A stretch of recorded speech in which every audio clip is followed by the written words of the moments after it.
আমাদের সেই আশা হয়নি। আমাদের হৃদয়ে রক্তক্ষরণ হয়েছে। এখানে জোটের প্রার্থী দিয়েছে যে প্রার্থী অযোগ্য প্রার্থী, যাদের 10টা কর্মী নেই, এবং আপনারা দেখেছেন, আপনারা মিডিয়ার বাইরে দেখেছেন তার ভাষা, সে একটা সন্ত্রাসী কায়দায় সে কথাবার্তা বলে।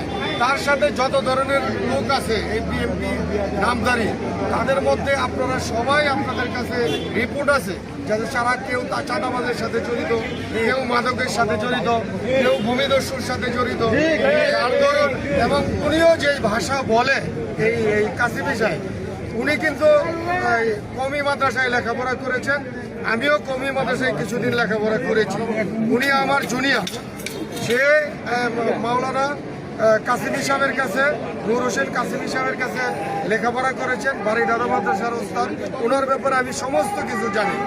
উনি, আমি মনে করি উনি জঙ্গি তৈরির কারখানার সৃষ্টি করতে যাচ্ছেন।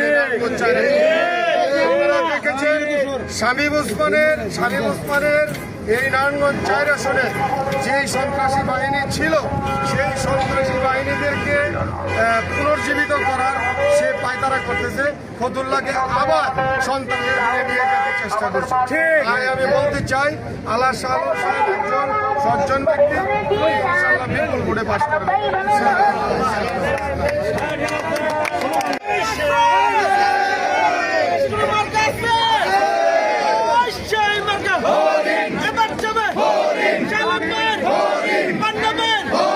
People